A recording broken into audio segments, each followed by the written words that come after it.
World's biggest astrology community in Tamil. Online Astro TV, வாழ்வின் வெளிச்சம். Online astro டிவியை கண்டு மகிழுங்கள்.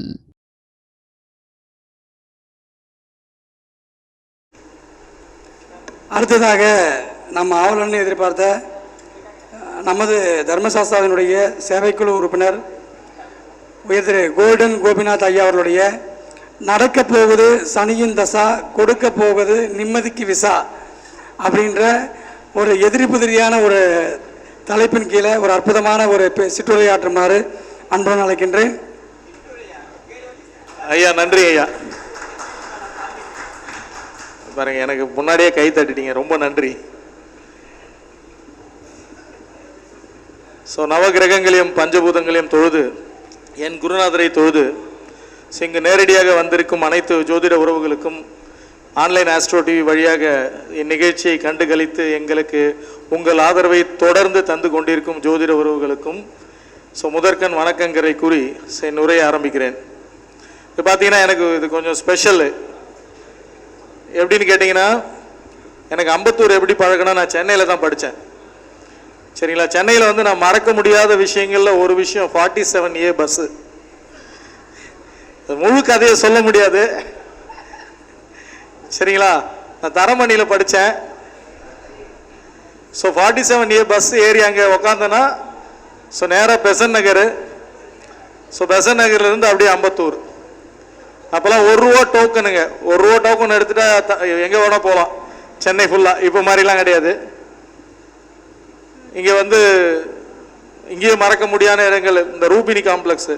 எந்த தியேட்டரில் டிக்கெட் கிடைக்கலனாலும் இங்கே கிடச்சிரும். சரிங்களா? இந்த ஏரியாலலாம் பார்த்தீங்கன்னா நாங்கள் நைட் அப்படியே சும்மா ஒரு இவ்வளோ வீடெல்லாம் இல்லை. அப்போ இவ்வளோ வீடெல்லாம் இல்லை, டிப்போ மட்டும் இருக்கும். நாங்கள் அப்படியே நடந்துகிட்ருப்போம். லாஸ்ட் பஸ் நைட் சர்வீஸ் வர வரைக்கும் இந்த ஏரியாலலாம் நடந்துகிட்ருப்போம். இப்போ ஒரு தெரியல, இங்கே ஒரு ஜோதிடராக இந்த மாதிரி ஒரு ஸ்பீச் பேசுவோம் அப்படிலாம் நினச்சே பார்க்கல. கண்டிப்பாக இது ஒரு ஆக்சுவலி முதல்ல என்ன பேசணும்னு கேட்டிங்கன்னா, இதான் பேசணும், மனசில் வர்றதானே பேசணும். சரிங்களா? தலைப்பெல்லாம் நம்ம முன்கூட்டியே கொடுத்து வந்தது. நேச்சுரலாக பேசணும்னா மனசில் வர்றதான் பேசணும். அடுத்து பார்த்தீங்கன்னா, கடந்த வாரமே நான் லேசாக ஹிண்ட் கொடுத்துருந்தேன். போன தடவை சூரியனை பற்றி நிறைய பேசிட்டோம். சரிங்களா? அப்போ நண்பர் பக்கத்தில் சனியை பற்றி பேசினார். அவரை நிறைய எதிர்க்க முடியல. நீங்கள் அவர் நிறைய பேசிட்டாரு, அவரை நிறைய எதிர்க்க முடியல. அதுக்கு ஒரு மிக முக்கிய காரணம் என்னன்னா, அடுத்து நான் சனியை பற்றி தான் பேசணும். அப்புறம் என்னடா அவன் பைத்தியங்கத்தையே முடிச்சிருச்சா நீங்கள் நினைக்கக்கூடாது. சனி திசா, சனி திசா பார்த்தீங்கன்னா, நம்ம திசாவை பற்றி பேசணும்னு ஆரம்பிக்கும் போது, முதல்ல நான் ஜோதிடம் கற்றுக்கும் போது ரொம்ப நுணுக்கமான விஷயங்கள், ஒருத்தருக்கு ஒரு ஜாதகத்தை பார்க்கணுன்னாலும் பலன் சொல்லணுன்னாலும் ரொம்ப ஒரு மூல நூல்களின் படியும் ஒரு பாரம்பரிய ஜோதிடத்தின் இயல்பின் படியும் ஒருத்தருக்கு சரியான பலன் சொல்லணும்னா திசா புத்திகள் அதுக்கு ரொம்ப முக்கியம். சரிங்களா? அது என்னை ரொம்ப ஈர்த்துச்சு நான் படிக்கும்போது. திசா புத்திகளை ரொம்ப அண்டர்ஸ்டாண்ட் பண்ணிக்கணும் அப்படின்னு. அதோட வெளிப்பாடு தான் கடைசியாக பேசின 3 ஸ்பீச்சுமே திசா புத்திகள் பற்றி தான். இதில் பார்த்தீங்கன்னா ஒரு லிங்க் இருக்குது. கடந்த தடவை ராகு திசையை பற்றி பேசணும். சரிங்களா? ராகு திசை பாகுபலியாக்கும் ராகு திசை சூட்சமங்கள்னு பேசணும். ராகு திசை பார்த்தீங்கன்னா 18 வருஷங்க. நம்ம ஒரு சொலவடை இருக்கு, கேதுவை போல் செவ்வாய், ராகுவை போல் சனி. சரிங்களா? இல்லைன்னா சனியை போல் ராகு, நீங்கள் எப்படி வேணா வச்சுக்கலாம், அதில் சண்டை வேணாம் இப்போ. ஆனால் இதில் என்ன ஒரு வித்தியாசம்னு பார்த்தீங்கன்னா, கேதுவை போல் செவ்வாய் என்னும் போது செவ்வாய்க்கு 7 வருஷம், கேதுக்கும் 7 வருஷம் தசா புத்திகள். கரெக்ட் இல்லையா? அப்போ ராகுவை போல் சனினா சனிக்கும் 18 வருஷம் தானே இருக்கணும். ஆமாம் தானே? அதான நியாயம். அப்போ தானே இவரை மாதிரி அவருன்னு சொல்ல முடியும். பட் என்ன அப்படின்னா, ராகு 18 வருஷம் செஞ்சதை இவரும் 18 வருஷம் செய்வார். அதுக்கப்புறம் பத்தலைன்னு சொல்லி ஒரு எக்ஸ்ட்ரா பேப்பர் வாங்கி ஒன்று செய்வார். அதுதான் சனியுடைய சிறப்பு. சரிங்களா? இப்போ அடுத்தது எல்லாருக்குமே நீங்கள் சனி திசையை பார்த்தீங்கன்னா ஒரு மிரட்டும் திசை இல்லையா? ராகு திசை எந்த அளவு மிரட்டுமோ, ராகு திசையில் இருந்தாலும் சில பேருக்கு நம்பிக்கை இருக்கும். ஐயோ எனக்கு நல்லது செஞ்சிருவாருன்னு தோணுது சார், நான் ராகுடைய நட்சத்திரம். சரிங்களா? இல்லைன்னா நாங்கள் ஆமேடம் எருதி சுறா நண்டு கண்ணி அதனால் எங்களுக்கு நல்லது செஞ்சிருவார் அப்படின்னு சில பேருக்கு நம்பிக்கை இருக்கும். பட் சனி திசை வந்து அந்த அளவில் பெருசாக நம்ப மாட்டாங்க. சனி திசை நடக்குது அப்படின்னாலே ஒரு பயம் வரும் இல்லையா? சரியா? இப்போ வேற இந்த இதில் வேற ஹாட் ஸ்டாரையும் ஜியோவையும் லிங்க் பண்ணிட்டாங்க. இப்போ அதில் வந்து சங்கடம் தீர்க்கும் சனீஸ்வரன் காட்ட ஆரம்பிச்சிட்டாங்க. சரியா? அதுக்கப்புறம் அதில் பார்த்தீங்கன்னா சனி பகவான் வந்து இன்னும் பப்ஜி மட்டும்தான் விளையாடலை, மற்ற எல்லாத்தையும் பண்ணிட்டாரு. சரியா? ஒரு ஒரு நல்ல நல்ல சீரியல், ஆனால் முழுசாக ஏற்றுக்க முடியல. ஸோ அது வந்துட்ட பிறகு வந்து பார்த்தீங்கன்னா இப்போ சோட்டா பீமுக்கு அடுத்தது வந்து சனி பகவான் தான் வந்து ஒரு சூப்பர் ஹீரோ கிட்ஸுக்கு. பட் கொஞ்சம் ஒரு மிட் ஏஜ் தாண்டினவங்களுக்குலாம் அந்த பயம் இல்லாமலாம் போகாதுங்க. சரியா? இங்கே யாராவது சனி பகவான் மேலே எனக்கு பயம் இல்லைன்னா கால் மேலே கால் போட்டுட்டு இந்த ஸ்பீச்சை கேளுங்க பார்க்கலாம். ஏன்னா சனி பகவான் வந்து முதுகெலும்புக்கு காரகனுங்க. ஸோ முதுகெலும்பு நேராக இருக்கணும் பார்த்துங்க. சரியா? இல்லை இல்லைனாலும் நீங்கள் கேட்கலாம், ஒன்றும் தப்பு இல்லை. ஏன்னா இது ஒரு வழக்கமாக போச்சுங்க தர்மசாஸ்தால. இந்த லஞ்சுக்கு அப்புறம் பேசுகிற ஸ்பீச்சினாலே நம்மளை கூப்பிடுறாங்க. சரியா? இதில் ஒரு பிரச்சனை என்னன்னு பாருங்க, எல்லாரும் உக்காந்து பேசுனாங்க, ஆனால் நான் மட்டும் நின்றுட்டு பேசுகிறேன். ரீசன் என்னன்னா, நம்ம பேசும்போது அடுத்தவங்க தூங்கினா கூட பரவாயில்லைங்க, நம்மளே தூங்கிட்டோன்னு வச்சுங்க கஷ்டம். அதனால வந்து நம்ம வந்து நிலையில் தெரியாது அடங்கியான் தோற்றம் மலையினும் மான பெரிதுன்னு சொல்லியிருக்காங்க. ஸோ அதனால் நம்ம வந்து அப்படியே மெயின்டைன் பண்ணிக்கணும். சரியா? ஸோ இப்போ சப்ஜெக்டில் போகலாமா? சனி திசை. இதில் ஒரு முக்கியமான தகவல் நான் சொல்ல வரேன். ஆக்சுவலி எவ்வளோ நம்ம வேடிக்கையாக பேசினாலும் சில தகவல்களை நம்ம சொல்லணும், அதே மாதிரி சில பொய்யான தகவல்களை நம்ம உடைக்கணும். சரியா? ஒரு திசை இவருக்கு இந்த ஜாதகருக்குன்னு சொல்ல முடியாது. நம்மளுக்கு ரொம்ப ஃபேவரேட்டு சார் மேஷ லக்னக்காரர்களுக்கு சனி திசை எப்படி இருக்கும், ரிஷப லக்னக்காரர்களுக்கு சனி திசை எப்படி இருக்கும். நம்ம ராசி பலன் இப்படி தான் சொல்லுவாங்க தெரியுமா, ஒவ்வொரு ராசிக்கும். ஸோ அதில் வந்து ஒரு திசையை வந்து எப்படி கணிக்கணும் அப்படின்னா நிறைய மூல நூல்கள் இருக்கு, பெரிய பெரிய ஜோதிடர்கள்லாம் சொல்லிட்டு இருக்காங்க. ஒரு திசை என்னென்ன லக்னக்காரர்களுக்கு நல்லது செய்யும் கெட்டது செய்யும் அப்படின்றதுக்கு இயல்பாக சில கோட்பாடுகள்லாம் இருக்கு. சரியா? அந்த கோட்பாடுகள் நம்ம ஒத்துக்கிறோமா இல்லையான்னு பிறகு பார்க்கலாம். முதல்ல அந்த கோட்பாடுகள் என்னென்னு தெரிஞ்சுக்கலாம். எனக்கு தெரிஞ்சது நான் சொல்றேன். முதல்ல வந்து பார்த்தீங்கன்னா எந்த ஒரு கிரகமா இருந்தாலும் அது லக்னத்துக்கு சுபரா அசுபரா அப்படின்னு பார்ப்பாங்க. சரியா? இதுல வந்து இயற்கை சுபர் இயற்கை அசுபரை பத்தி பேசல, அது ரூல் அவுட்டுங்க, அது பேசவே வேண்டாம். ஒவ்வொரு கிரகமும் ஒரு குறிப்பிட்ட லக்னத்துக்கு சுபரா அசுபரா இது எப்படி எடுப்பாங்கன்னு பார்த்தீங்கன்னா, உங்களுடைய லக்னாதிபதிக்கு நட்பா இருக்கிற கிரகங்கள், சரிங்களா, சமமா இருக்கிற கிரகங்களை கூட நீங்க சுபர்னு எடுக்கலாம். உங்க லக்னாதிபதிக்கு பகையா இருக்கிற கிரகங்கள் உங்க லக்னத்துக்கு அசுபர். இது வந்து ஒரு ரூல். சரிங்களா? அதுக்கு அடுத்தது, ஸோ ஒரு லக்னத்துக்கு சுபரா இருந்தாலே அந்த துவசா புத்திகள்ல நல்லதுதான் செய்வாரா அப்படின்னா பெரும்பாலான ஆட்களுடைய வாதம் ஆமாங்க அவர் நல்லதான் செய்வார் அப்படின்னு. பட் இன்னும் கொஞ்சம் டீப்பா போனோம்னா அது மட்டும் உண்மை இல்லைங்க. நீங்க வந்து ஒரு ஜாதகருக்கு அப்படின்னு அதை ஆராய்ச்சி பண்ணீங்கன்னா, ஸோ அந்த கிரகம் உங்களுக்கு இயற்கையிலையோ இல்லை லக்ன சுபரோ அசுபரோன்னு பார்த்தது போக, ஸோ அந்த கிரகம் அந்த ஜாதகத்தில் அமர்ந்திருக்கிற இடம், அதாவது ஸ்தான பலம் அப்படின்னு சொல்லுவாங்க. ஸோ அவர் வந்து உச்சமா இருக்காரா நீச்சமா இருக்காரா, சரியா, ஸோ ஆட்சியில் இருக்காரா மறைஞ்சு இருக்காரா, ஸோ இந்த விஷயங்களை பார்க்க வேண்டியது ரொம்ப ரொம்ப முக்கியம். ஸோ இதை வந்து ஸ்தான பலம்னு சொல்லுவாங்க. ஸ்தான பலத்தை தொட்டுட்டதால நீங்க மற்ற பலங்களையும் பார்த்துக்கலாம். நீங்க காலபலம், சரிங்களா, பார்வை பலம், இதெல்லாம் வந்து அந்த கிரகங்களுக்கு இருக்குதா அப்படின்னு பார்த்துக்கணும். ஸோ அந்த மாதிரி ஒரு பலம் இருந்தால் ஸோ அந்த பலமும் திசா புத்திகளை பெரிய அளவில் பாதிக்கும். சரிங்களா? ஸோ இப்போ வந்து லக்ன சுபர் லக்ன அசுபர், ஸோ அந்த தசாநாதனுடைய பலம் இது ரெண்டும் பார்த்தா போதுமா அப்படின்னா போதாதுங்க. அதுக்கு அடுத்து வந்து பார்த்தீங்கன்னா அவரோட கதின்னு இருக்கு. கதி வந்து நிறைய பேர் தொடாத சப்ஜெக்ட். சரிங்களா? நான் கூட சமீபத்தில் ஐயாட்ட பேசிட்டு இருந்தோம், சிலபஸில் அடுத்து ஆட் பண்ண வேண்டிய சப்ஜெக்ட் அப்படின்னு. எல்லாருக்கும் தெரிஞ்ச கதி வந்து பார்த்தீங்கன்னா அஸ்தங்க கதி எல்லாரும் கேள்விப்பட்டிருப்போம். சரிங்களா? ஸோ வக்ரகதி எல்லாரும் கேள்விப்பட்டிருக்கோம். ஸோ சமகதின்னு இருக்கு. இந்த மாதிரி கதிகள் பார்க்கணும். ஸோ கதிகளின் படி அந்த தசாநாதன் எப்படி இருக்காரு அப்படின்ற விஷயங்களை பார்க்கணும். ஸோ லக்ன சுபரா லக்ன அசுபரான்னு பார்த்தாச்சு. ஸோ கதிகள் பார்த்தாச்சு, அவருடைய ஸ்தான பலம் வந்து நம்ம பார்த்தாச்சு. சரிங்களா? அதுக்கு அடுத்தது ரொம்ப ரேரா டிஎஸ்எல்வி ஆப் இருக்கிறவங்களை தவிர்த்துட்டு நான் சொல்றேன், அந்த தசாநாதன் வர்க்க சக்கரங்கள்ல எப்படி இருக்காரு. ஏன்னா தசா புத்தின்றது ரொம்ப பெருசுங்க.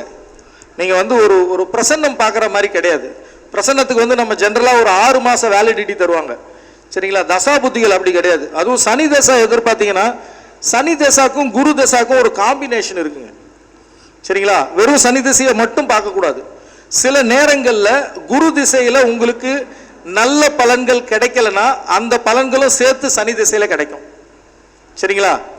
இந்த ரெண்டுத்துக்கும் ஒரு கனெக்டிவிட்டி இருக்குங்க. இவன் இப்படி கூட சொல்லலாம், அதாவது ஒரு 6ஆம் பாவ தொடர்பு குரு சனி எப்படி இருக்குன்னு பார்த்தீங்கன்னா, குரு திசையில நீங்க கடன் வாங்கி தங்கம் வாங்கியிருப்பீங்க, சனி திசையில தங்கத்தை வச்சு கடன் வாங்கியிருப்பீங்க. சரிங்களா?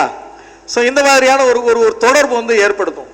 ஸோ அதனால 19 வருஷம் இருக்கிற ஒரு திசையை நம்ம சாதாரணமாக சொல்லிட முடியாது.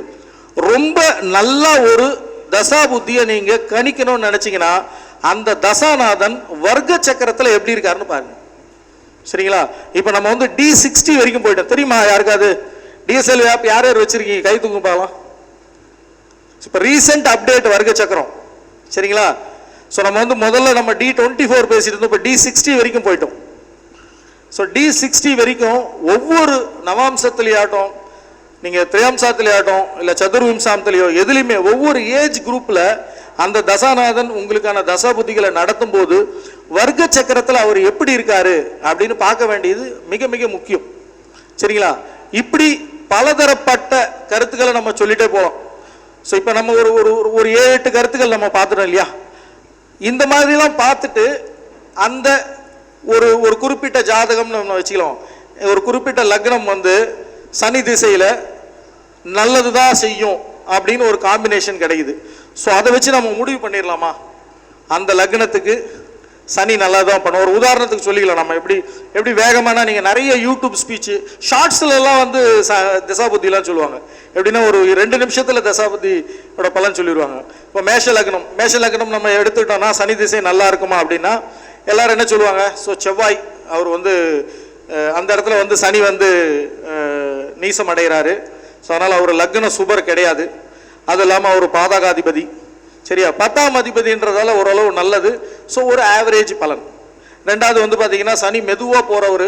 ஸோ மேஷ லக்னக்காரர்கள் வேகமாக போகிறாங்க, அதனால் இவங்க 2 பேருக்கும் செட் ஆகாது. அடுத்து ரிஷப லக்னம் அப்படின்னு எடுத்துக்கிட்டிங்கன்னா, ஸோ ரிஷப லக்னம் கடின உழைப்பாளிகள் இல்லையா? ஸோ கடின உழைப்பாளிகள்னா சனி பகவானுக்கு ரொம்ப பிடிக்கும். அதனால் சுக்கிரனுக்கு வந்து ரொம்ப நெருக்கமானவர். அதனால் ரிஷப லக்னக்காரர்களுக்கு தசாபுத்தி ரொம்ப நல்லா இருக்கும். ஸோ மிதுன லக்னக்காரர்கள் 50-50. கடக லக்னக்காரர்கள் ஒழிஞ்சாங்க. சரிங்களா? சிம்ம லக்னக்காரர்கள் எப்ப என்ன நடக்குன்னு சொல்ல முடியாது, பத்திரம். சரிங்களா? இந்த மாதிரி ஒவ்வொரு எப்பவுமே வந்துடும். இந்த மகர லக்னம் கும்ப லக்னம் அப்படின்னும் போது பெருவாரி அது எங்க ராசிங்க எங்க லக்னம் அப்படிலாம் கிடையாது. சரிங்களா? எங்க ராசி எங்க லக்னம்லாம் கிடையாது. துலா லக்னம், துலா லக்னம் சிறப்பான இது. அதில் சொல்லுவாங்க நம்பர் 1 வந்து ரிஷப லக்னம், நம்பர் 2 வந்து துலா லக்னம், இப்படிலாம் சொல்லுவாங்க. சரியா? இப்போ இதெல்லாம் நான் பேத்தல் அப்படின்னு நான் சொல்லலை. இதெல்லாம் வந்து என்னன்னா அப்பப்ப அந்தந்த இடத்துல கரெக்ட். சரிங்களா? ஒரு பஸ்ஸு ஒரு இடத்துல நிற்குதுன்னா அது பஸ் ஸ்டாப்பாக தான் இருக்கணும்னு அவசியம் இல்லை. அது பிரேக் டவுன் ஆகி கூட நின்று இருக்கும். நேற்று இந்த இடத்துல தான் பஸ் ஏறினா இன்னைக்கு இங்கே பஸ் வரும்னு நினச்சிட்டு இருந்தோம்னா நம்ம பாவம். சரிங்களா? ஸோ அப்போ என்னங்க நீங்கள் இப்படியே குழப்பிட்டு தான் இருப்பீங்களா? அப்போ சனி திசையை பற்றி ஒரு விடிவே இல்லையா அப்படின்னு கேட்டிங்கன்னா தெரியலிங்க எனக்கு. ஆனால் நான் சில விஷயங்களை மட்டும் நான் இங்கே பதிவு பண்ண விருப்பப்படுறேன். எப்படின்னா சனி பகவான் நம்ம எடுத்துப்போம். சனி திசைன்னு வேண்டாம். சனி பகவான் இவருக்கெல்லாம் வந்து நல்லது செய்வார், இவருக்கெல்லாம் கெட்டது செய்வார் அப்படின்னா, ஸோ சனி பகவான் நீ யாருக்கெல்லாம் வந்து கெட்டது செய்யல, இல்லைன்னா அப்படி கெட்டதுன்னு வேண்டாம், நம்ம நியூட்ரலாக பேசுவோம். சனி பகவான் யாரெல்லாம் விட்டு வச்சுட்டாரு? அவர் வந்து துலாம் லக்னக்காரர்களை விட்டு வச்சுட்டாரு, மகர ராசி மகர லக்னக்காரர்களை விட்டு வச்சுட்டாரு, ரிஷபராசி ரிஷப லக்னக்காரங்களை விட்டு வச்சுட்டாருன்னா அது தெரியலிங்க எனக்கு. ஆனால் ரொம்ப முக்கியமான சில ஆட்களை அவர் விட்டு வைக்கலிங்க. சரிங்களா? எனக்கு தெரிஞ்சு ரொம்ப முக்கியமான ஒரு ஆள் இருக்காருங்க, சிவபெருமான். சரியா? சிவபெருமான் வந்து இந்த லக்னம் ராசி இதுக்கெல்லாம் கட்டுப்பட்டவரான்னு எனக்கு தெரியல. ஸோ சிவபெருமானுக்கு சனி பகவான் லக்ன சுபரா லக்ன அசுபரா அப்படின்ற ஆராய்ச்சி பண்ற தைரியம் எனக்கு இல்லை. சரிங்களா? அவரை வந்து பாடாப்படுத்தினாருங்க. அதில் இதில் வந்து பார்த்தீங்கன்னா ரொம்ப ஒரு பெரிய கதை சொல்ல வேண்டாம். ஐயா சொல்லிட்டாரு 19 வருஷம் சனி திசையை வந்து 19 நிமிஷத்தில் பேசணும்னு சொல்லிட்டாரு. சரிங்களா? ஸோ 19 நிமிஷமா இருந்தாலும் சனி பகவான் செய்யறதை செஞ்சே தீர்வார். ஸோ அது மாதிரியான ஒரு விஷயம்தான் அவர் சிவபெருமானை பிடிச்சது. ஸோ சிவபெருமான் வந்து தன்னுடைய ஒரு திருமணத்தில் பிரம்மாவுக்கு வந்து தீட்சை, அதாவது தட்சிணை தரும்போது ஒரு திசை தெரியாமல் அவரை கிண்டல் பண்ணுறதுக்காக அவரோட 5வது தலையை கிள்ளி எரிஞ்சிருவார். ஸோ அது பிரம்மத்தி தோஷமாயிரும். ஸோ அந்த கபாலம் வந்து அவர் கையிலேயே ஒட்டிக்கும். சரியா? ஸோ இது வந்து சனி பகவானால் நடந்த ஒரு விஷயம். ஸோ கையில் கபாலம் ஒட்டிக்கிச்சு. ஸோ இந்த இடத்துல ஒரு சூட்சமத்தை நீங்கள் தெரிஞ்சுக்கணும். ஸோ அந்த கபாலம் கையை விட்டு விலகணும்னா இவர் போய் எல்லார்கிட்டையும் பிக்ஷை கேட்கணும். ஸோ யாராவது ஒருத்தர் பிக்ஷை கேட்டு அந்த பிக்ஷையால் அந்த கபாலம் நிறையும் போது தான் அந்த கபாலம் கையை விட்டு போகும் அப்படின்னு வந்து அவருக்கு சொல்லிட்டாங்க பெரியவங்கலாம். அதுக்கப்புறம் சிவபெருமான் பிச்சை எடுத்த கதை எல்லாருக்கும் தெரியும். சரிங்களா? ஸோ ஒரு பல ஆண்டுகள் அந்த மாதிரி பிச்சை எடுத்து கடைசியாக வந்து ஸோ மகாலட்சுமி வந்து அதில் பிச்சை போட்ட பிறகு ஸோ அந்த பிச்சை போட்டுகிட்டே இருக்கும்போது அவர் கபாலத்திலேருந்து கையை விலகிட்டார். ஸோ மகாலட்சுமி பிச்சை போடும்போது எந்த ஒரு பாத்திரமும் விலகாது. அதனால் அவருக்கு தோஷ நிவர்த்தின்னு ஒரு கதை சொல்லுவாங்க. சரிங்களா? இதில் என்ன சனி பகவான் என்ன ஸ்பெஷலாக என்ன பண்ணிட்டாருன்னா, அப்புறம் விழாவரியாக உட்காந்து பேசுனாங்க. சரியா? என்ன சனி பகவான் என்ன பண்ணிட்டாரு, இறைவனை வந்து இந்த மாதிரி வந்து கபாலம் கையில் ஒட்ட வச்சுட்டாருன்னு. சனி பகவான் வந்து கையில் ஒட்ட வச்சது சனி பகவானோட வேலை இல்லைங்க. அவர் கையில் ஒட்டிட்டு கம்முன்னு போய் கைலாயத்தில் உட்காந்துட்டு இருக்கலாம். மகாலட்சுமி எப்போ வைகுண்டத்துக்கு வராங்களோ அப்போ பிச்சை வாங்கியிருக்கலாம். ஆனால் இல்லை, இது கையில் ஒட்டின கபாலத்தை நான் விலக்கியே தீரணும்னு ஒரு எண்ணத்தை சிவபெருமானுக்கு கொடுத்தது தான் சனி பகவான். அவரை பிச்சை எடுக்க வச்சது தான் அந்த இடத்துல சூட்சமம். சரிங்களா? கபாலத்தை ஒட்ட வச்சது சூட்சமம் கிடையாது. சரியா? இன்னொரு பக்கம் பார்த்தீங்கன்னா ஏன் வந்து மகாலட்சுமி அங்கே அவைலபிளா இல்லைன்னா அதுக்கும் காரணம் சனி பகவான் தான். ஸோ சனி பகவானுக்கு வந்து ஒரு தடவை வந்து உலகத்திலேயே அக்சஸ் கிடைச்சிடும். அவர் எல்லாரும் நிறுத்திடுவாங்க. நந்தி பகவான்லாம் ஒரு தடவை நிறுத்திடுவாங்க. ஸோ அதுக்கு வந்து அவர் வந்து சிவ பூஜை பண்ணி சிவன்ட்ட ஒரு ஒரு கிரீன் கார்டு வாங்கியிருப்பார். சரிங்களா? நம்ம புரிகிற லாங்குவேஜ்லேயே பேசிக்கலாம். அதாவது எந்த ஒரு உலகத்துக்கும் பெர்மிஷன் இல்லாமல் போகலாம் அப்படின்னு வாங்கிடுவார். எந்த ஒரு மும்மூர்த்திகள் கிட்டையுமே வந்து உன்னுடைய ஆதிக்கம் செல்லும் வாங்கிப்பார். இதை வந்து அவரை தூண்டி விட்டது நாரதராக இருப்பார். ஸோ இதை அவருக்கு அந்த அருள் கிடைச்சது இல்லையா? ஸோ நாரதர்கிட்ட வந்து சொல்லுவார் எனக்கு அந்த அருள் கிடைச்சதுன்னு. அவரும் கங்க்ராச்சுலேஷன் சொல்லுவார். உடனே உன்னோட வேலையை ஆரம்பின்னு. ஸோ அவருக்கு யாராவது ஒருத்தரை டெஸ்ட் பண்ணணும்ல. ஸோ நாரதரையே டெஸ்ட் பண்ணிடுவார். சரியா? அப்படி நாரதரை டெஸ்ட் பண்ணி அவரை ஒரு பொண்ணா மாத்திடுவாரு. ஸோ அதுக்கு சாப விமோசனம் வந்து விஷ்ணுவை போய் கட்டி பிடிக்கணும்னு சொல்லுவாங்க. இவர் போய் விஷ்ணுவை கட்டி பிடிக்கும் போது அந்த அம்மா பாத்திரம் உனக்கு எத்தனை செட்டப் ஏற்கனவே இது ஒன்று புதுசான்னு சொல்லி அந்த அம்மா கோச்சிட்டு போயிடும். சரியா? இதெல்லாம் வந்து பார்த்தீங்கன்னா சனி பகவானோட லீலைகள். ஸோ மும்மூர்த்திகளை விட்டு வைக்காதவர் ரிஷப லக்னக்காரரை விட்டு வச்சிருவாரான்னு நீங்க யோசிங்க. என்னோட கருத்து இல்லைங்க இது. சரியா? இன்னொரு கூட ஒரு வேடிக்கையான இன்னொரு கதை கூட சொல்லலாம். இந்திரன் வந்து பார்த்தீங்கன்னா சனி பகவான் ஃபேமஸ் ஆயிட்டாரு. நிறைய பேர் மும்மூர்த்திகள் எல்லாம் பிடிச்சி ஃபேமஸ் ஆயிட்டாரு. எல்லாருக்கும் கொஞ்சம் பயம் வந்துருச்சு. அப்போ என்ன பண்ணாருன்னா, ஆனால் இந்திரன் வந்து தேவர்களோட தலைவர் இல்லையா, அவர் வந்து தனியாக கூப்பிட்டு எப்பா நீ வந்து எல்லாருக்கிட்டையும் உன் பவர் இருக்கு. சரியா? நீ ஒரு வழி பண்ற, என்ன எப்போ ஒரு வழி பண்ண போறேன்னு மட்டும் எனக்கு ஒரு தகவல் சொல்லிடு அப்படின்னு. அவர் வந்து கோச்சிக்காம ஒன்றும் பிரச்சனை இல்லைங்க, 4 அணியிலிருந்து உங்க டைம் ஸ்டார்டட் ஷெட்யூல்டு அப்படின்னு சொல்லிட்டாரு. ஸோ இந்திரன் வந்து ஐயோ 4 அணியிலேருந்து ஸ்டார்டடா, நமக்கு என்ன மானம் போகும் தெரியாது, இவர்கிட்ட எப்படியாவது தப்பிச்சிடணும்னு சொல்லி அவர் வந்து ஒரு எலி வடிவம் எடுத்து பாதாளத்தில் போய் பதுங்கிட்டார். சாக்கடையில் போய் பதுங்கிட்டு அந்த காலம் முடிஞ்ச பிறகு வெளியே வந்தார். வெளியே வந்து பார்த்தியா ஒன்றிருந்து நான் தப்பிச்சிட்டேன். சரியா? என்ன உன்னால் ஒன்றும் பண்ண முடியலன்னு அவர் சொன்னார். யாரும் ஒன்றும் பண்ணல, நீ வந்து ஒரு அமராவதியில் தேவ சிம்மாசனத்தில் இந்த பக்கம் காந்த கண்ணலகி இந்த பக்கம் 4 பேர் இருந்த உன்னை வந்து இத்தனை நாள் நான் பாதாள சாக்கடையில எலியா ஓட விட்டேன். சரியா? ஸோ இதுதான் வந்து என்னுடைய வேலை அப்படின்னு சனி பகவான் சொன்னாராம். ஸோ இவ்வளோ வந்து சூட்சம் இருக்கிற ஒருத்தர் எனக்கு தெரிஞ்சு வந்து ஒரு குறிப்பிட்ட லக்னங்களுக்கோ ஸோ குறிப்பிட்ட ராசிகளுக்கோ தனிப்பட்ட பலனை தருவான்னு சொல்ல முடியாது. இது ஒரு வேடிக்கையான கருத்தாக இருந்தாலும் இன்னொருங்க ரொம்ப நேர்மையான ஆளுங்க, ஃபேவர்லாம் யாருக்கும் பண்ண மாட்டார். சரியா? இந்தியன் தாத்தா மாதிரி பெத்த பையனா இருந்தாலும் குத்துதான். சரியா? அது மாதிரி நீங்க அவர் இருக்காரு இல்லையா, அவர் வந்து துலா ராசியில உச்சமடைகிறாருன்னா அதுல சூட்சம் இருக்குல்ல, அந்த தராசு எப்பவுமே நேரா தாங்க நிற்கும். அவர் யாருக்கும் ஃபேவர்லாம் பண்ண முடியாது. பட் என்ன அப்படின்னு பார்த்தீங்கன்னா, அப்போ மூல நூல்கள் சொல்றதுலாம் தப்பான ஐயா அடிக்க வந்துடுவார். அது வந்து என்னன்னா, நீங்க ஒரு ஜாதகத்தை ஆராய்ஞ்சி எந்த அளவுக்கு அவர் பாதிப்புகளை ஏற்படுத்துவார் அப்படின்றத நீங்க கண்டுபிடிக்கலாம். இன்னொன்று, அதை நீங்க கண்டுபிடிக்க வேண்டிய அவசியமே இல்லைங்க. ஒருத்தருக்கு இந்த ஜென்மத்தில் ஜாதகம் அமையறது, இந்த ஜென்மத்தில் சனி பகவான் உங்களை எவ்வளவு செய்ய போறாருன்றதை பேஸ் பண்ணி தான் உங்களுக்கு ஜாதகமே அமையும். சரியா? ஆனால் அதை பெருசா நீங்க ஆராய வேண்டாம். அப்ப என்னடா தம்பி நீ பேச வர, சனிக்கிழமை அதுவும் வந்து சனி திசையை பேசுறேன்னு எந்த ஒரு முடிவுமே எடுக்க விட மாட்டேங்கிறியா, நான் என்னதாயா செய்யணும் அப்படின்னா ரொம்ப சிம்பிளுங்க. சரிங்களா? ஏன்னா சிம்பிளா இருந்தா சனி பகவானுக்கு பிடிக்கும்.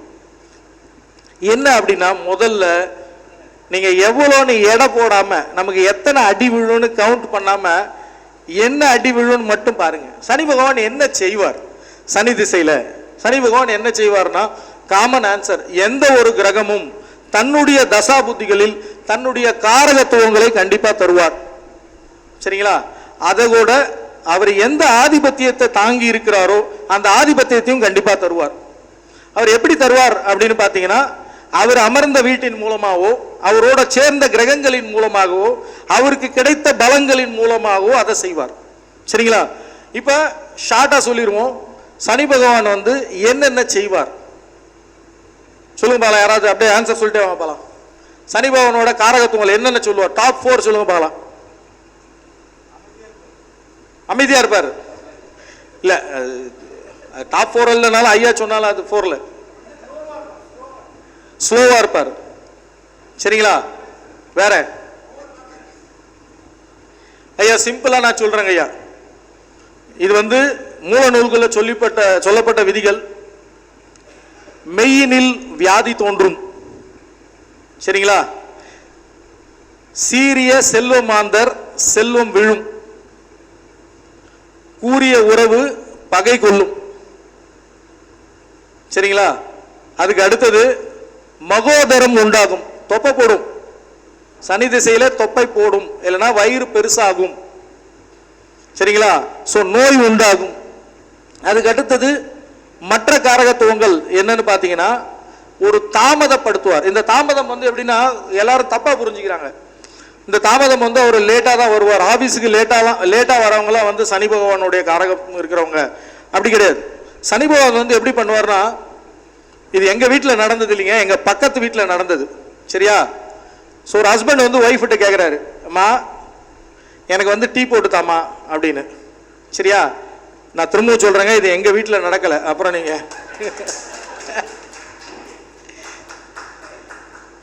சரியா சொன்னாரு. ஸோ அந்த அம்மா வந்து கேட்டுச்சு, சரிங்க அப்படின்னுருச்சு. ஸோ அதுக்கப்புறம் வந்து ஒரு மணி நேரம் ஆச்சு. ஏம்மா என்னம்மா ஆச்சு? டீ கேட்டனே, டீ போடலாம், போட்டு தரேங்க இருங்க அப்படின்னு. ஒரு 2 மணி நேரம் ஆச்சு. சாப்பாடு டைம் வந்துருச்சு. சரியா? அவர் வந்து சாப்பிட்டுட்டாரு. சாப்பிட்டுட்டு லெஷரா உக்காந்துட்டு இருக்காரு. கேட்குறாரு, ஏம்மா டீ போடுறேன்னு சொன்னியம்மா, என்ன ஆச்சு? இல்லைங்க, வீட்டில் டீ வந்து கொஞ்சம் பழசாயிருச்சு. ஸோ நீங்கள் வந்து இன்னைக்கு ஹாலிடே, நீங்கள் டீ என்கிட்ட கேட்டிருக்கீங்க, ஒரு நல்ல டீ போடணும் இல்லையா? ஆனால் வந்து நான் வந்து அமேசானில் வந்து டீ தூள் ஆர்டர் பண்ணியிருக்கேங்க. ஸோ அது வந்ததை நான் போட்டு கொடுத்துட்றேன். இது வேடிக்கையா சொல்லப்பட்ட ஒரு கதை. இதை வந்து எப்படி எடுத்துக்கலாம்னு பார்த்தீங்கன்னா, சனி பகவான் தாமதம் இல்லைங்க, அவர் ஒரு பர்ஃபெக்ஷனிஸ்ட். சரிங்களா? எல்லா விஷயத்தையும் ரொம்ப பர்ஃபெக்ட். அதை வந்து இங்கிலீஷ்ல என்ன சொல்லுவாங்கன்னா, ப்ரொக்ராஸ்டினேஷன் அப்படின்னு சொல்லுவாங்க. அதாவது அதை வந்து ரொம்ப பர்ஃபெக்டா செய்யணும்னு நினைச்சு அதோட பர்பஸ்ல இருந்து விலகி போயிருது. சரிங்களா? இது வந்து சனி பகவானோட மிக முக்கிய காரகத்துவங்க. நீங்க வந்து எவ்வளவு சூப்பரான பிரேக்ஃபாஸ்ட் செஞ்சாலும், பிரேக்ஃபாஸ்ட்னா ஒரு 10 மணிக்குள்ளவாவது போடணுங்க. சரிங்களா? திரும்பங்க, இது என் வீட்டில் நடந்த கதை இல்லைங்க, இது பக்கத்து வீட்டில் நடந்த கதை. உங்களுக்கு எல்லாம் புரியணும். ஆமா, சரிங்களா? அதாவது நைட்டெல்லாம் வந்து நம்ம பட்னியா இருக்கிறோன்றதுக்காக, அதை பிரேக் பண்றதுக்காக அந்த பிரேக்ஃபாஸ்ட்னு பேர் வச்சிருக்காங்க வெள்ளக்காரங்க. சரியா? ஸோ ப்ரொக்ராஸ்டினேஷன் வந்து சனி பகவானோட ஒரு காரகத்துவம். இன்னொரு காரகத்துவம் வந்து என்னன்னு பார்த்தீங்கன்னா, சனி பகவான் வந்து உங்களை ஏதாவது செய்யணும், இந்த திசையில் வந்து ஏதாவது செய்யணும் அப்படின்னா அவர் என்ன செய்வார் அப்படின்னா, சனி பகவான் வந்து வேலைக்காரங்களுக்கு, ஏன்னா நம்ம இந்த காரகத்துவம் எல்லா விஷயத்தையும் வந்து பார்த்தீங்கன்னா இன்னைக்கு ரியாலிட்டியில் பேசுறது பெட்ரு. சரிங்களா? நம்ம வந்து மகாபாரத ராமாயண காலத்தை இப்போ பேச முடியாது. இன்னைக்கு இருக்கிற காலத்துவம் ஒரு ஐடி செக்டார்னு எடுத்துங்க, இல்லை ஒரு பெரிய இண்டஸ்ட்ரியலிஸ்ட்னு எடுத்துங்க.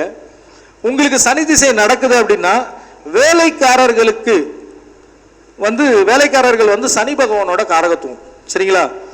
உங்களோட மனநிலையை அவர் எப்படி ஆட்டி படைப்பார் இந்த நேரத்தில் அப்படின்னு பார்த்தீங்கன்னா, உங்களுடைய வேலைக்காரர்களை நீங்க நம்பாத மாதிரி செய்வார்.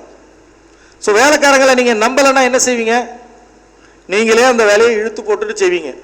ஸோ நீங்களே அந்த வேலையை இழுத்து போட்டுட்டு செஞ்சா என்ன ஆகும்? அந்த வேலை தாமதமாகும். ஸோ அப்போ ஒர்க்லோடு அதிகமாகும். அது மூலமா நீங்க கஷ்டப்படுவீங்க. அதுல சில எரர்ஸ் பண்ணுவீங்க. அந்த எரர்ஸ் பண்ணும்போது அதனால நீங்க அவமானப்படுவீங்க. அவமானம். சரிங்களா? அபிமானம் அது கெடும். இதெல்லாம் நான் எதுக்காக அந்த ஒரு ரைமிங்கா சொல்றேன்னா, இதெல்லாம் மூல நூல்கள்ல வந்த வார்த்தைகள். அபிமானம் அது கெடும். சரிங்களா? இது வந்து சனி திசையில நடக்க போற ஒரு முக்கியமான விஷயங்கள். சரியா? சார் இல்லை சார், கரெக்டா சார் நீங்க சொல்றோம், பட் இதெல்லாம் நம்ம 8ஆம் பாவகத்திலே பார்த்துட்டுமே. சரியா? 8ஆம் பாவகம்னாலே அவமானம் தானே. இதுல தனியா வந்து நீங்க என்ன சொல்றீங்க அப்படின்னா, இதோட மேக்னிடியூட நீங்க தெரிஞ்சுக்கணும் அப்படின்னா, நீங்க சனி பகவானுடைய எந்த ஒரு விஷயத்தையும் பேசும்போது நலமகாராஜாவை தொடாம நீங்க பேச முடியாதுங்க. சரிங்களா? ஸோ உங்களை எத்தனை பேருக்கு நலமகாராஜா கை தூக்குங்க? ரொம்ப கம்மி, ரொம்ப கம்மி. அதாவது நலவென்பான்னு ஒரு ஒரு தொகுப்பு இருக்கு. சரிங்களா? கண்டிப்பா படிங்க. திருநள்ளாறு எத்தனை பேருக்கு தெரியும்? திருநள்ளாறு நிறைய பேருக்கு தெரியும். திருநள்ளாறு நீங்களாம் போய் குளிக்கிறீங்க இல்லையா? சரியா? குளிச்சுட்டு அந்த ட்ரெஸ்ஸை வந்து அங்கேயே கழட்டி போட்டுட்டு வர்றீங்க இல்லையா? அந்த தீர்த்தத்துக்கு பேர் வந்து நல தீர்த்தம். தெரியுமா? ஸோ அந்த தீர்த்தத்துக்கு பேர் வந்து நல தீர்த்தம். ஸோ நலன் அந்த தீர்த்தத்தில் குளிச்ச பிறகுதான் அந்த தலத்துக்கே அவ்வளோ பெரிய சிறப்பு வந்துச்சு. சரிங்களா? அப்படி ஒரு சிறப்பு மிக்க நலமகாராஜோட அந்த நலவென்பாவை சொல்லணும்னு வச்சுங்க, ஐயா தான் மனசு வைக்கணும். ஒரு நாள் ஃபுல் டே சரிங்களா நலவென்பாவை சொல்லலாம். இந்த மாதிரி ஒரு இலவச கருத்தரங்கத்தில் ஒரு ஃபுல் டே நலவென்பாவை சொல்லலாம். ஏன் நலவென்பா சொல்லணும்னா, நலவென்பாவை யாரு படிக்கிறாங்களோ, யாரு பேசுறாங்களோ, யாரு கேட்கிறாங்களோ அவங்களுக்கு சனி பகவானோட அருள் பூரணமா கிடைக்கும். சரிங்களா? இதை யார் சொல்லியிருக்காருன்னா சனி பகவானே சொல்லியிருக்காரு. வேணா போய் கேட்டு பாருங்க. சரியா? உண்மைங்க. நலவென்பான்றது மகாபாரதத்தில் ஒரு கிளை கதை. சரிங்களா? முழுசா சொல்ல முடியாது. சனி பகவானுடைய அந்த உக்கிரத்தை தெரிஞ்சுக்கிறதுக்கு அதில் சில விஷயங்களை மட்டும் சொல்றேன். அதாவது முதல்ல வந்து ஒரு நலமகாராஜான்றது யாருன்னு தெரிஞ்சுக்கணும் இல்லையா? ஸோ அவர் வந்து எவ்வளவு புகழோட உச்சியில இருந்தார் அப்படின்னு நீங்க தெரிஞ்சுக்கணும்னா, நான் ஒரே ஒரு விஷயத்த சொல்லுவேன். ஸோ அந்த நலமகாராஜோட பாதங்கள் இருக்கு இல்லையா? ஸோ நம்ம எல்லாரோட பாதங்கள்லாம் இருக்கு இல்லையா? அந்த பாதத்தில் வந்து பார்த்தீங்கன்னா ஏகப்பட்ட தழும்புகள் இருக்குமா. சரியா?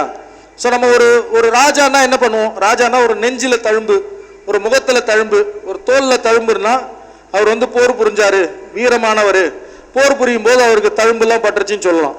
ஆனா ஒரு ராஜாக்கு வந்து பாதத்துல தழும்பு இருக்கு, காலில் தழும்பு இருக்கு, ஏகப்பட்ட தழும்புகள் இருக்கு.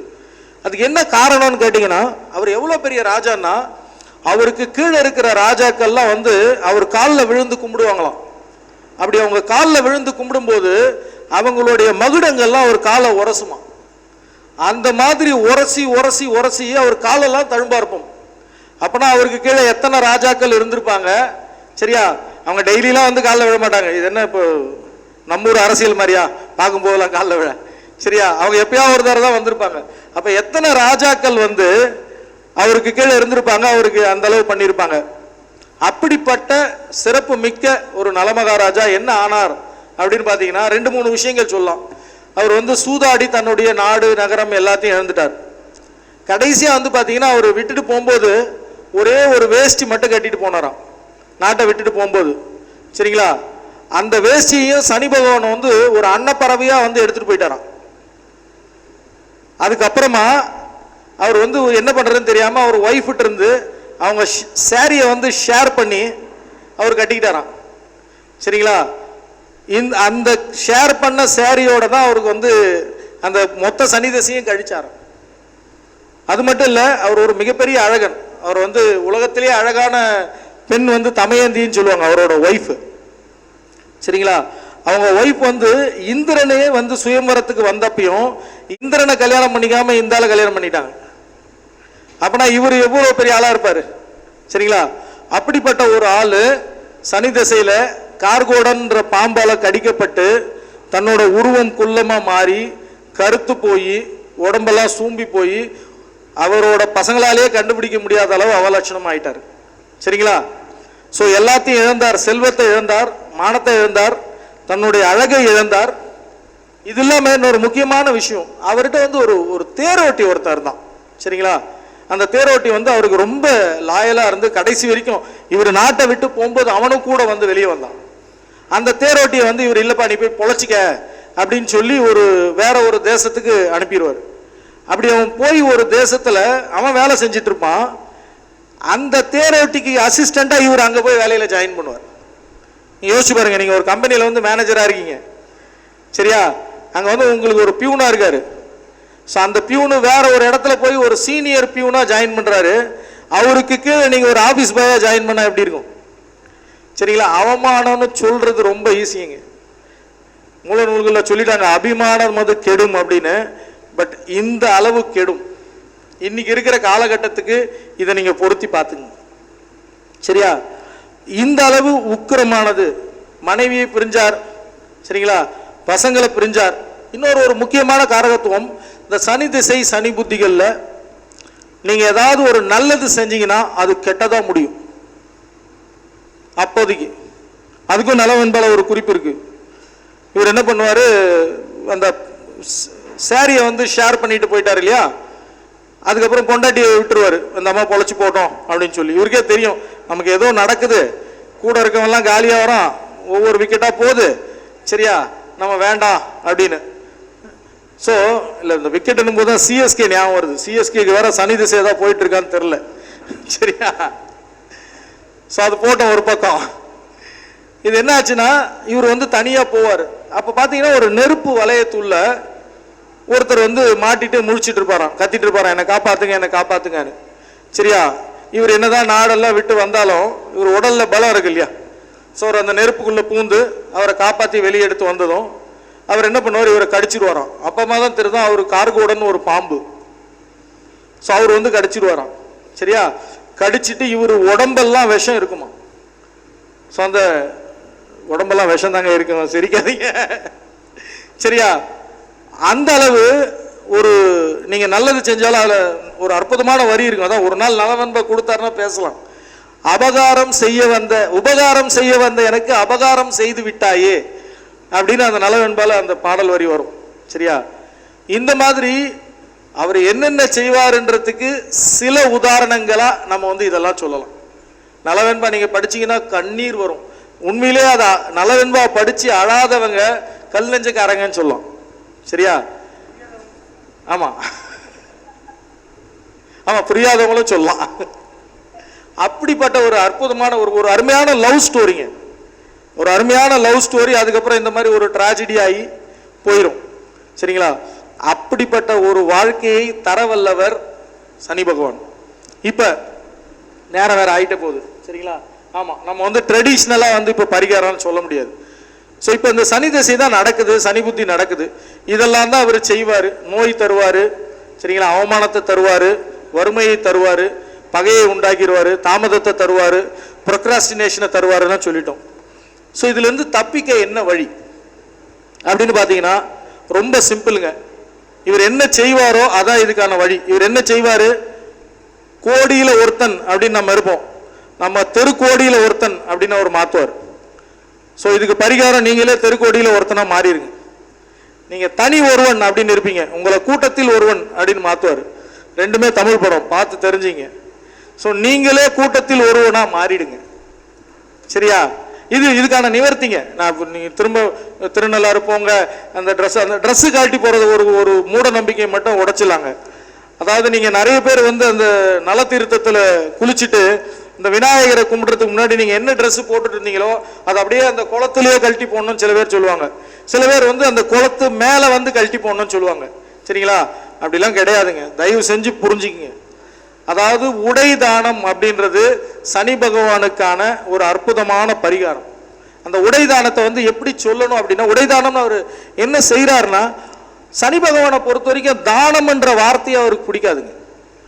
எப்படி நீங்க இன்னிலிருந்து என்ன மாத்திக்கலாம் அப்படின்னா, நீங்க பரிகாரம் எல்லாருமே ஜோதிடர்கள் தானே, சனி பரிகாரத்துக்கு மட்டும் தானம் தர்மம் என்ற வார்த்தைகளை யூஸ் பண்ணாதீங்க. ஏன்னா தானம் கொடுப்பவன் மேல இருந்து தான் கொடுக்குறான். சரிங்களா? ஒருத்தன் மேல ஒருத்தன் கீழேன்றத சனி பகவான் என்னைக்குமே ஒத்துக்க மாட்டாருங்க. ரெண்டு பேருமே ஈக்குவல். ஸோ இந்த இடத்துல தானம் பண்ணாதீங்க, பகிருங்கள். சரிங்களா? பகிருங்கள், தானம் பண்ணாதீங்க. நீங்க என்ன உடைய போட்டுட்டு இருக்கீங்களோ, அதாவது நீங்க தானம் பண்ணும்போது ஒரு புதுசா ஒரு ட்ரெஸ்ஸை வாங்கி கொடுப்பீங்க. அதுவும் நீங்க தானம் பண்றதுக்குன்னே 60 ரூபாய்க்கு அங்க வித்துட்டு இருப்பான், அதை தான் வாங்கி கொடுப்பீங்க. அப்படி இல்லாம அவர் என்ன சொல்றாரு, நீ ஒரு சட்டை போட்டுட்டு இருக்க, அதை கழட்டி அவனுக்கு கொடு. இல்ல நீ பேக்ல ஒரு சட்டை வச்சிருக்க, அதை கொடு. உன்னில் ஒருத்தனா அவனை ஏத்துக்க. அதுதான் வந்து சனி பகவானுடைய ஒரு ஒரு கோரிக்கைன்னு கூட நீங்க சொல்லலாம். இது புரியாம நம்மளுங்க நம்ம போட்டுட்டு இருந்த ட்ரெஸ்ஸை கொடுத்துடணும்னு, அந்த ட்ரெஸ்ஸை யாருங்க எடுத்துட்டு போறா? ஸோ தயவு செஞ்சு இந்த மூட பழக்க வழக்கத்தை பண்ணாதீங்க. பகிர்தல் ரொம்ப இம்பார்ட்டன்ட். காகம், சனி பகவானுக்கும் காகத்துக்கும் என்ன தொடர்புனா தனியா அதுக்கு ஒரு ஸ்பீச் வைக்கலாங்க. அந்த காகம் என்ன பண்ணுதுங்க? காகம் என்னைக்காவது தனியா சாப்பிட்டு பார்த்துருக்கீங்களா? சரியா? அந்த காகத்தை மாதிரி வாழ பழகிக்கிங்க. காகத்தின் வாழ்க்கை சனி திசை சனி புத்திக்கு ஒரு பரிகாரங்க. காகம் எப்படி வாழுதோ அது மாதிரி வாழ பழகுங்க. நம்ம எங்கங்க நம்ம வீட்டில் கூட நம்ம உட்காந்து அந்த மாதிரி சாப்பிட்றது இல்லைங்க. சரியா? லெக் பீஸ் இவங்களுக்கு தானே ஃபிக்ஸ் பண்ணிடுறாங்க. தவறுங்க இது. எல்லாருக்கும் லெக் பீஸ் தரத்துக்கு சாப்பிட்றதுக்கு உரிமை இருக்கு இல்லைங்களா? சரியா? திரும்பவும் சொல்றேங்க, இது எங்க வீட்டை பத்தினது இல்லை. சரியா? தப்பா புரிஞ்சுக்காதீங்க. நீங்க எங்க வீட்டில் எனக்கு லெக் பீஸ்லாம் தராங்க. சரியா? ஸோ காகத்தை போல வந்து பகிர்ந்து எல்லா விஷயத்தையும் பகிருங்க. ஸோ காகத்தின் வாழ்க்கை இந்த இடத்துல சனி திசை சனி புத்திக்கு நீங்க ஒரு தைரியமான ஒரு பரிகாரமா எடுத்துக்கலாம். அதுக்கு அடுத்து வந்து பாத்தீங்கன்னா, நல்லா உழைக்கிறவங்களை வந்து சனி பகவானுக்கு ரொம்ப பிடிக்கும். அப்படி நல்லா உழைக்கிறவங்களை விட சேர்ந்து உழைக்கிறவங்கள அவங்களுக்கு ரொம்ப பிடிக்கும். நீங்க என்ன பண்ணுங்க, உங்க கீழே ஒரு ஹைரார்கி நீங்க பேசும்போதே வந்து பாத்தீங்கன்னா சொல்லுவாங்க, ஒரு மேனேஜர் இருக்காரு சார், இவங்கெல்லாம் வந்து எனக்கு கீழே வேலை பார்க்குறாங்கன்னு அறிமுகப்படுத்துவாங்க. அதுக்கு பதில் இவங்கெல்லாம் என் கூட வேலை பார்க்குறாங்கன்னு அறிமுகப்படுத்துங்க. சரிங்களா? ஸோ அவங்க கூட வேலை பாருங்க. இது ஒரு பரிகாரம். கடின உழைப்பு இயல்பாகவே அவருக்கு வந்து பிடிக்கும். ஒரு சின்ன உதாரணத்தை சொல்லி ஸ்பீச்சை முடிச்சுக்கலாம், ரொம்ப நேரம் ஆயிடுச்சு. எப்படின்னா, சனி பகவான் இப்போ நம்ம இந்திரனை பிடிச்சாரு, சிவபெருமானை பிடிச்சாரு, இதெல்லாம் பேசணும் இல்லையா? இவர் வந்து ஒரு தடவை ஆஞ்சநேயரை பிடிச்சாருங்க. சரிங்களா? போனார். இதே மாதிரி ஆஞ்சநேயர் வந்து சிவனுடைய அம்சம் இல்லையா? சொன்னாரப்பா, உன்னோட ஷெட்யூல் வந்துருச்சு, இன்னைக்கு 7:30-9 உங்க டைம் அப்படின்னு. அவரு என்ன வேணும் சொல்லுங்க உங்களுக்குன்னு. இல்லை, நான் வந்து உன்னை பிடிக்கணும். எங்கிருந்து பிடிக்க? பாதத்திலேருந்து பிடிக்கவா, தலையிலேருந்து பிடிக்கவா? ஐயா, நீங்க பெரிய ஆளு, பாதத்தெல்லாம் பிடிக்காதீங்க, தலையில பிடிங்க. பட் நீங்க எப்போ பிடிக்கிறீங்களோ நீங்க பிடிச்சிங்க, திரும்ப என்ன டிஸ்டர்ப் பண்ணாதீங்க, எனக்கு நிறைய வேலை இருக்கு அப்படின்னாராம். சனி பகவான் என்னடா நான் பிடிக்க போறேன்னு சொல்றோம், கொஞ்சம் கூட நமக்கு ஒரு ரெஸ்பெக்டே இல்லை அப்படின்ட்டு யோசிச்சுட்டா, சரி உனக்கு நான் வர வைக்கிறேன் ரெஸ்பெக்டை அப்படின்னு உட்காந்துட்டு இருந்தாராம். 7:30-9 போய் தலையில பிடிச்சிட்டாராம். பிடிச்சி கொஞ்ச நேரம் தான் ஆச்சான். இவர் என்ன பண்ணாரோ, அப்ப இந்த பாலத்தை கட்டிட்டு இருந்தாராம். பாவம் அது தெரியாம சனி பகவான் போய் பிடிச்சிட்டாரு. இவர் ஒரு பாறாங்கல்ல தூக்கி டம்முன்னு தலையில வச்சாராம். குடுகுடுன்னு ஓடினாராம். அந்த வைப்ரேஷன் நம்மளுக்கு ஜெர்க்காச்சான். அதுக்கப்புறம் கொண்டு போய் அந்த பாறையை போட்டாராம். கொஞ்சம் ரிலாக்ஸ் ஆச்சான். திரும்ப போய் இன்னொரு பாறையை தூக்கி டம்முன்னு தலையில வச்சாராம். அவ்வளவுதான். கொஞ்ச நேரத்தில் இவர், எப்பா போதுண்டா சாமி, இவன் இந்த வேலை வச்சுக்கிறான், நம்மளால இதுக்கு மேல முடியாது, ஐயா போதும், உனக்கு நான் தர வேண்டியதெல்லாம் நான் ஏற்கனவே தந்துட்டேன்ட்டு விலகிட்டாரான். சரியா? இந்த கடின உழைப்பு சனி பகவானுக்கான பரிகாரம். சரியா? ஸோ நீங்க வந்து என்கிட்ட வந்து வேற ஏதாவது பரிகாரம் வரும் அப்படின்னு நீங்க நினைச்சிட்டு இருந்தீங்கன்னா தயவு செஞ்சு என்னை மன்னிச்சிருங்க. சரியா? நான் நிறைய அந்த பரிகாரங்கள் நீங்களே கேள்விப்பட்டிருக்கீங்க. சனி புத்தி சனி திசையில நீங்க தப்பிக்கணும் அப்படின்னா உங்க கூட இருக்கிறவங்க எல்லாரையும் உங்களை மாதிரியே நினைங்க, சேர்ந்து சாப்பிடுங்க. சரியா?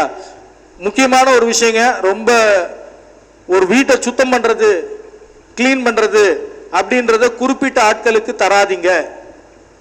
சரியா? கழிவிடத்தை நீங்கள் க்ளீன் பண்ணுங்க, வேற யாராவது பயன்படுத்திட்டு போனாலும் இல்லை நீயே வந்து கழுவு, அதுக்கப்புறம் தான் நான் யூஸ் பண்ணுவேன் அப்படின்னு சொல்லாதீங்க. நீங்களே அதை கழுவுங்க, அது ஒன்றும் தப்பு இல்லை. இழி தொழில் செய்வதிலிருந்து தயங்குதல் சனி பகவானுக்கு பிடிக்காத ஒரு விஷயம். சரிங்களா? ஸோ தயவு செஞ்சு அதை செய்யாதீங்க. இன்னும் சொல்லிட்டே போகலாம், அதுக்கு நம்ம நேரம் வந்து நமக்கு ஒத்துழைக்கலை. ஸோ அதனால் இந்த சிற்றுரையை இத்தோட முடித்துக்கொண்டு வாய்ப்பளித்த அனைவருக்கும் நன்றி கூறி விடைபெறுகிறேன். இல்லை, அவருக்கு அது சிற்றுரைப்பா. அற்புதமாக சனியை பற்றி நிறைய விஷயங்கள் சொல்லியிருக்கிறாரு. ஓகேங்களா? அற்புதமாக சொல்லியிருக்கிறாரு. பாராட்டுற வார்த்தையே இல்லைங்க, அற்புதம். ஸோ சனினாவே நம்ம கடமையை நம்ம சரியாக செஞ்சால் போதும். அதுதான் யதார்த்தமான ஒரு விஷயம். ஐயா அவர்களுக்கு இப்பொழுது பொன்னாடை போட்டு சிறப்பு கௌரவம் செலுத்துகிறோம்.